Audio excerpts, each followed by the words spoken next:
Как вас зовут и почему вы решили выбрать именно эту профессию? Меня зовут Ионина Светлана, я педагог-психолог 31-й школы. Почему я решила выбрать эту профессию? Честно говоря, так получилось, потому что изначально я никогда не планировала быть психологом, да, и на тот момент, когда я поступала, о профессии психологов практически никто не знал, да, что это за профессия, чем там занимаются. И, видимо, на том моменте, да, что это было что-то новое и интересное, поэтому я решила стать психологом именно тогда, по этой причине. Где вы учились, как проходило обучение? Я училась в Магнитогорском педагогическом институте. Это на Урале, город Магнитогорск. Мне очень нравилось учиться. Мы были третий поток, которые поступили на факультет психологии. У нас были очень хорошие дружеские отношения внутри нашей группы, внутри нашего курса. Да? Нас училось всего 60 человек на всем курсе. И действительно было очень здорово, интересно, весело, запоминающееся. И училась я достаточно хорошо. Я чуть не получила красный диплом. Но так случилось, что у меня за последний год была 4, и, соответственно, мой диплом красный не получился. Получился синий.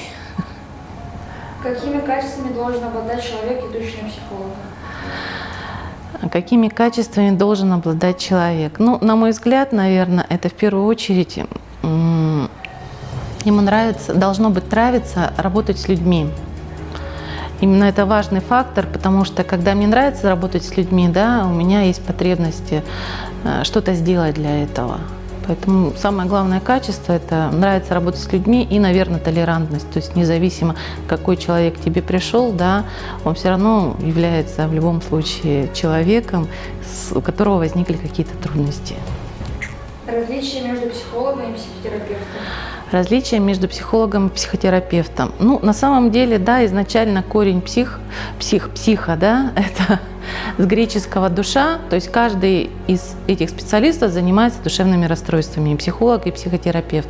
Единственное, что у психотерапевта появляется момент как бы коррекции лечения, да, как терапевт. Поэтому, на мой взгляд, психолог, он больше как раз направляет, да, дает возможность выбора в этом направлении, а психотерапевт как раз больше корректирует, да, может быть, есть как раз момент лечения чего-то. Остается ли информация, передаваемая детьми, конфиденциальной, и почему? Что будет, если вы нарушите эти тайны? Конечно, любая беседа, всегда, когда ко мне приходит ребенок в школе, да, подросток, старшеклассник, я изначально всегда говорю, что наша беседа конфиденциальна. Но есть четкий алгоритм, когда я могу нарушить конфиденциальность, и я тоже об этом предупреждаю, тогда, когда это нарушает здоровье либо жизнь конкретного ребенка. То есть когда это грозит жизни либо здоровью ребенка, и я нарушаю конфиденциальность и уже иду по алгоритму работы, обращаюсь в специальные службы, к специалистам, к родителям и так далее. То есть делаю так, чтобы эта угроза, предотвратить эту угрозу, соответственно. Какие трудности возникали при работе с детьми? Какие трудности возникают в работе с детьми? Особых трудностей на самом деле нет, да. Бывает трудность тогда, когда ты реально не можешь чем-то помочь. То есть, когда уже что-то произошло, да, например, смерть человека, да, либо что-то такое, и то, что ты не можешь изменить. То есть ты можешь только помочь скорректировать, либо направить, да, помочь решить какую-то трудность, проблему. Да. А так больших трудностей как таковых особо нет. Главное, чтобы человек, который пришел к тебе там, за помощью, за советом, за рекомендацией, да, хотел этого. То есть если желания нет, чтобы тебе помогли, соответственно, никакая помощь никому не нужна.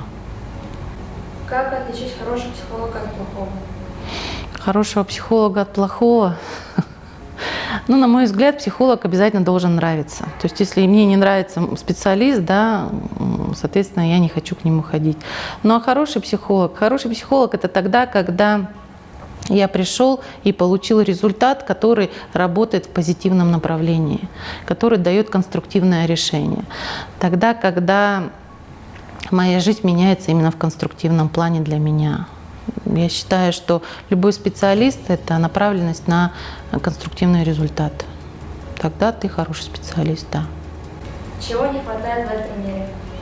В этом мире доброты не хватает. Ваши пожелания учащимся?